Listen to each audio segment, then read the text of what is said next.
Hello, everyone. This is Tom Fox back for another episode. And you're in for a treat today, and you're going to learn something, and actually going to learn a lot. So I have back Carol Kaemmerer. I know I butchered it. Kaemmerer. Carol and I had a podcast a few weeks back about her book, LinkedIn for the Savvy Executive. And I asked her if she might be able to take her framework and help a compliance professional utilize it. And she graciously agreed to prep me up so I can intelligently ask questions. And we are back. So, Carol, with that incredibly long-winded introduction, welcome back to the podcast. Thanks so much, Tom. It's a pleasure to work with you and your audience. One of the things I wanted to visit with you about is how can a compliance professional not only build their own brand that they can take with them, but help use some of the tools that you use for other corporate executives to gain credibility within the senior management level, or what I would call the executive leadership team. So could we maybe start with that?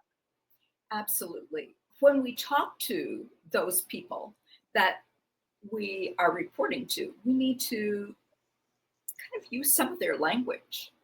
They really don't resonate probably with the language that compliance people use. And so we have to learn how to switch that up so that we reach our audience of the C-suite people who we are reporting to.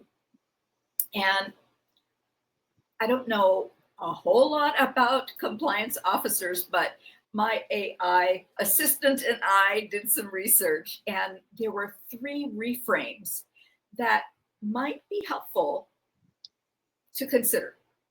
So the first is move from rule speak to growth speak.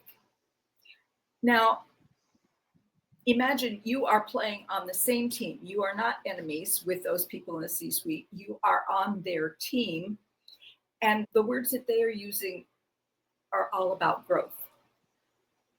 If you follow the rules, if you do the compliance right, you will grow faster, as opposed to being slapped on the wrist and having to go through disciplinary actions by the federal government or just your internal processes. So I'm going to actually use my notes here on this because I thought this was clever. Instead of focusing on rules, you say, this control reduces the probability weighted cost of X by Y%. Okay, so you are talking their language. So it's a different lens, perhaps, than you might have been using.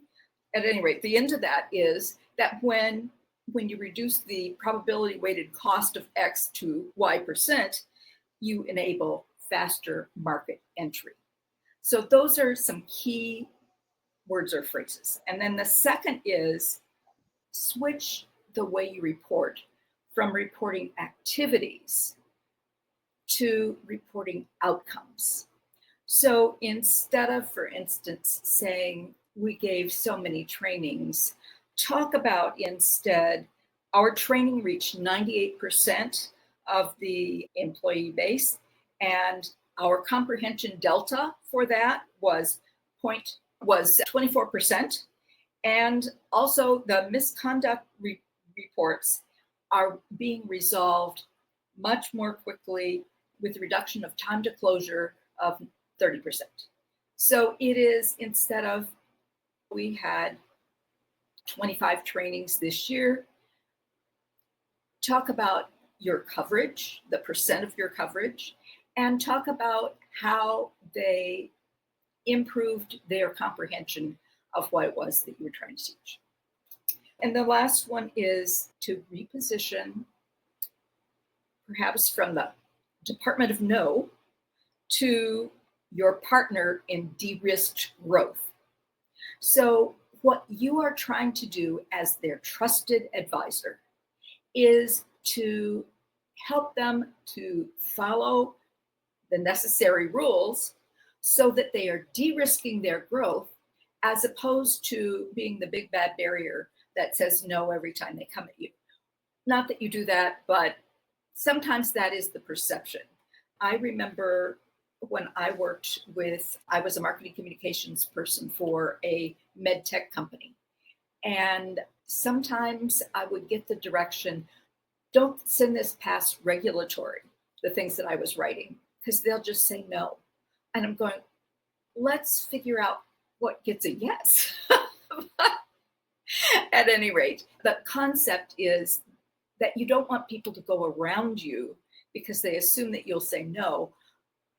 Help them figure out why it's to their advantage to be in compliance. So this has nothing to do specifically with LinkedIn, but when you begin to use that languaging when you report, you can also be comfortable in using that kind of new lens to talk on your LinkedIn profile. Let's see, I lost you. Let's move to what you've called the LinkedIn Brilliance Framework. Yes. And how can a compliance professional, whether they're a chief compliance officer or perhaps even more importantly, someone who's below that level or even new into our field, could begin to create a brand that they can carry with them literally for their professional career? Absolutely. Okay.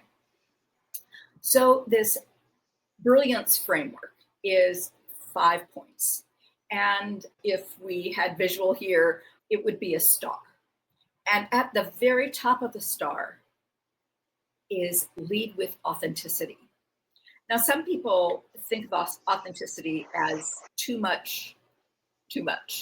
But the concept is lead with humanity, lead with who you are, and your story is your brand. And we have lots of room to tell our story in our brand, in our LinkedIn profile.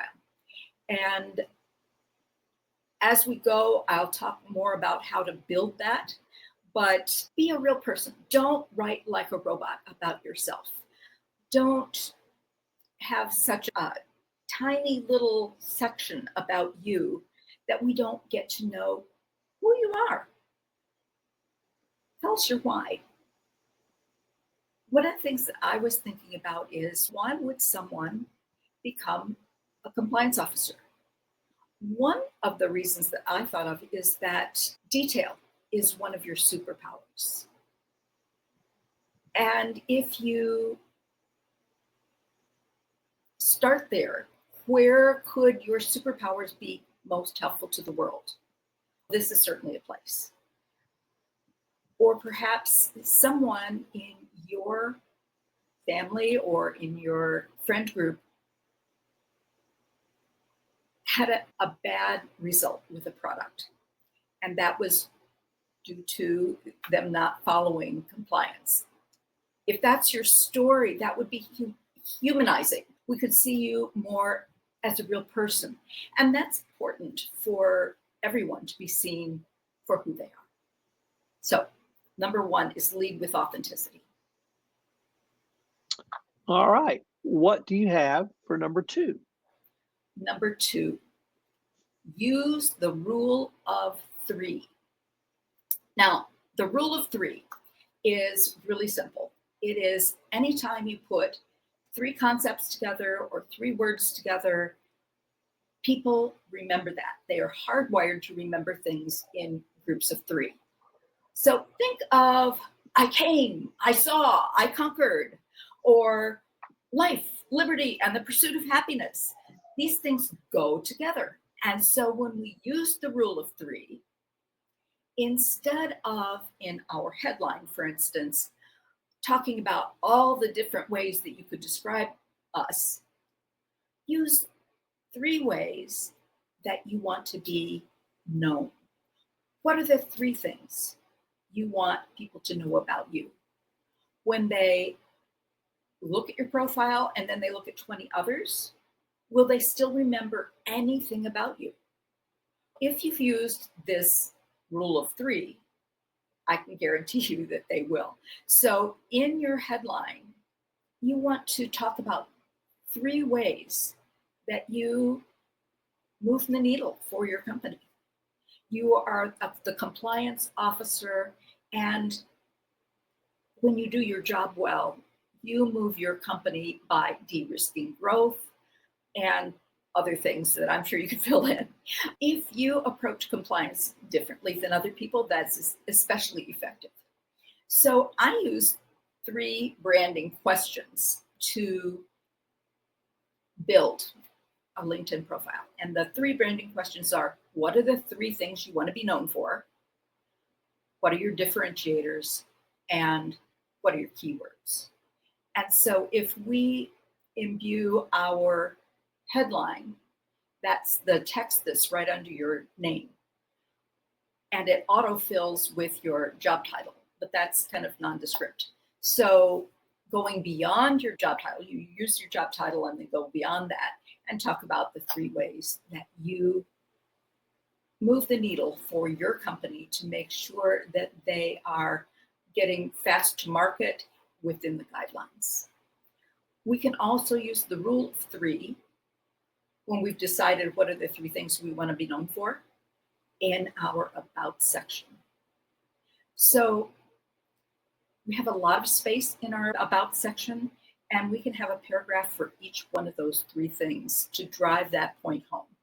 And then the last place that you're going to use that rule of 3 is in your skills section. You want to make sure that for each of those 3 things you want to be remembered for, that you have a skill in one of the top 3 positions that aligns with each of those. So that's number 2. Oh, you can't be heard yet. You next have a phrase that I absolutely love because I use something very similar, and you call it maximizing digital real estate. Yes. I don't get to words 1 and 2, but I talk about real estate all the time. So let's hear about digitized or digital real estate. Okay, yes. We have really ample digital real estate on LinkedIn. On a resume, pretty much the standard is to try to deliver your resume in 2 pages. But LinkedIn gives us a lot of space.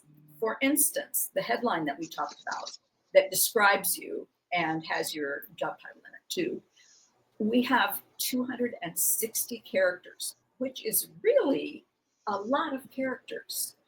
What we don't want to do is waste those characters by wandering all over with many thoughts. We want to have those crisp 3 things that we want to be known for right in that space. And then the about section, we have 2,600 characters, which is about 5 paragraphs. You can write a lot, and here's the reason that you should. So many people have written maybe 2-3 sentences in their about section, and that doesn't advantage them because LinkedIn is primarily a search engine, and it's looking for your keywords to show up. Not is the keyword that's being searched for there or not there, but rather how many times does that keyword that somebody's searching for appear on your profile? Now, if my friend Sally is writing 2-3 sentences in her about section, but my clients have 5 paragraphs in their about section, who will be able to use their keywords in a natural way more often? The people who have written a lot of words, because we're writing from our heart center about what we do, and those keywords are just naturally going to appear. Whereas if you are writing just a couple sentences, you can't possibly compete with somebody who's writing 5 paragraphs. That's maximize the digital real estate. And in each position, we have another 2,000 characters that we can use. And the good news of that is that we can show our accomplishments rather than just our responsibilities. What about the visual aspect of LinkedIn? I'm not sure I understand it, and I'm not sure many of my compliance brethren and sistren also understand how the visual component can really add a true impact. Okay, So there are a lot of parts of LinkedIn that are really visual. And that's important because people are visual creatures. We love visual, even in our digital media. And so the very first thing that you have to get right is your headshot. And let's see, let me tell you about what's right about your digital headshot. You want a close-up of your eyes and your smile because those are the emotional elements in any picture. So if your picture features you down to here, and mostly what we're going to see is your thigh or your torso, and there's no emotional connection with a thigh or this part of you.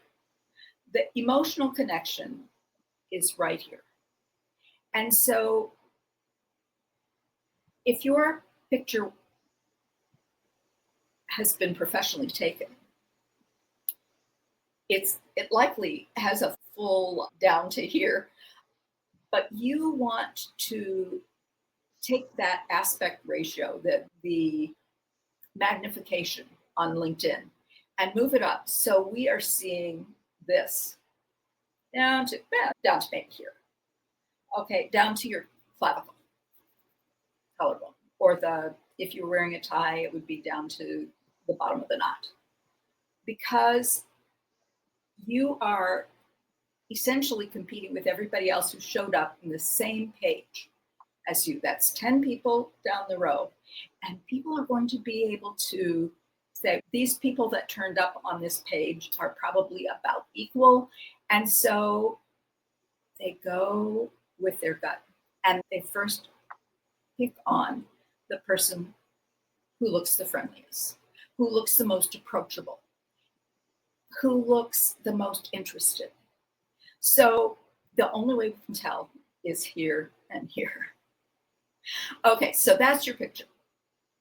Then the next thing that really is important is to customize the background, not the background in your circle, not that part of the background, but in back of your picture, there's a whole big section that LinkedIn autofills with some gray-green nondescript background.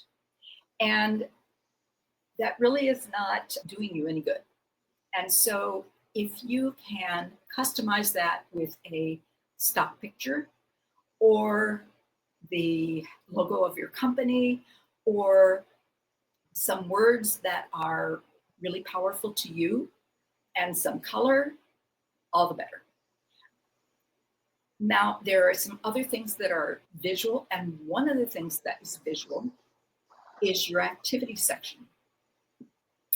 If you have nothing in your activity section, you have no color there. But if you are posting or commenting or engaging on LinkedIn, your activity lives in that space, and it lives with 7 months ago or 3 hours ago.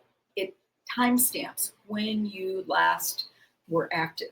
And so that is a really engaging part of your profile. And then there is the featured section. The featured section is an optional section.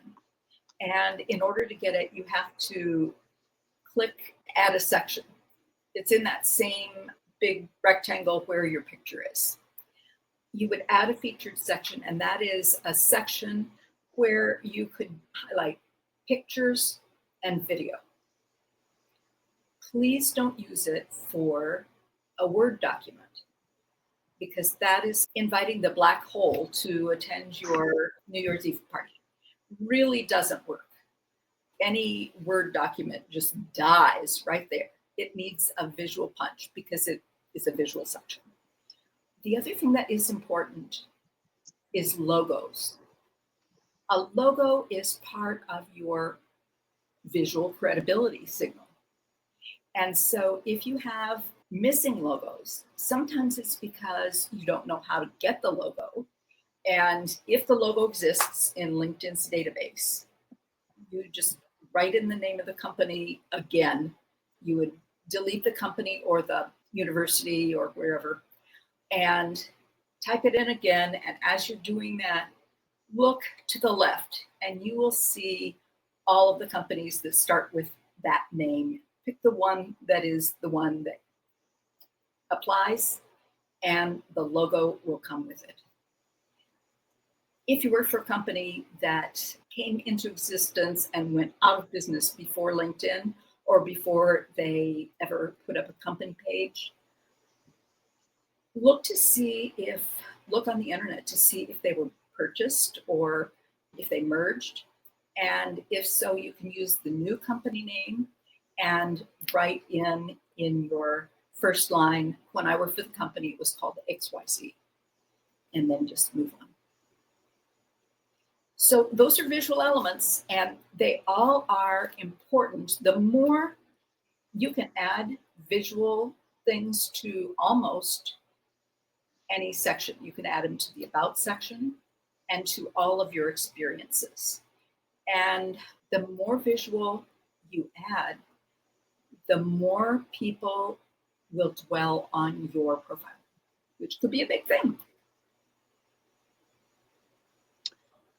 So your last point is engagement. And I was extremely intrigued by this because this is, I think, something that most compliance professionals are going to be aware of and perhaps even comfortable with. But why is engagement so important with LinkedIn? Okay.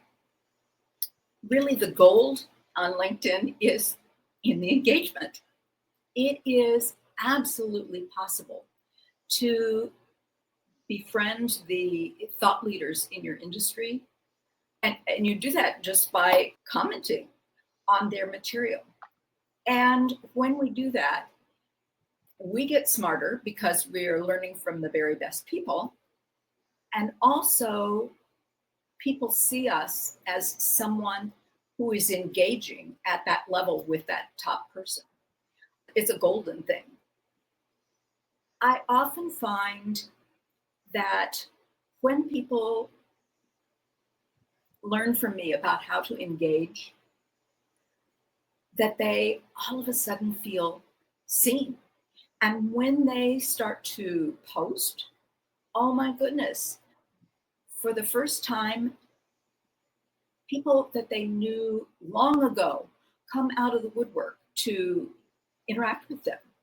And they feel like they have a community. And that's the gold in LinkedIn, is to really engage, not with thumbs up and great article. No, I'm talking about engagement that is at least 5 words or more, and that truly gives back to the person who's written whatever you're commenting on. So if you've written a thought piece, Tom, I would either summarize a key point or pull a quote and put it in quotations and tag you. I would make it clear why it was that I thought that was so stellar, so that people would want to read it. When we comment online about someone else's material, we want to add value 3 ways. There's this rule of 3 again. We want to add value to the person who originally posted. And we do that in part by using the @ and their name. That's called tagging. And when we do that, it's fabulous. LinkedIn sends them a notice in their email box that you've commented on something that they wrote. And it almost ensures that the person will respond directly to you through the post. So we want to add value to that person. We want to add value to other people who are reading that person's work. So we want to amplify in some way. We want to add a new twist. We want to add more interest, or just add our own network because they see that we have commented. And then when we do those 2 things, adding value to the original person and to the other readers, we automatically add value to ourselves because people see us as thoughtful. So don't just comment, great article, or you go girl.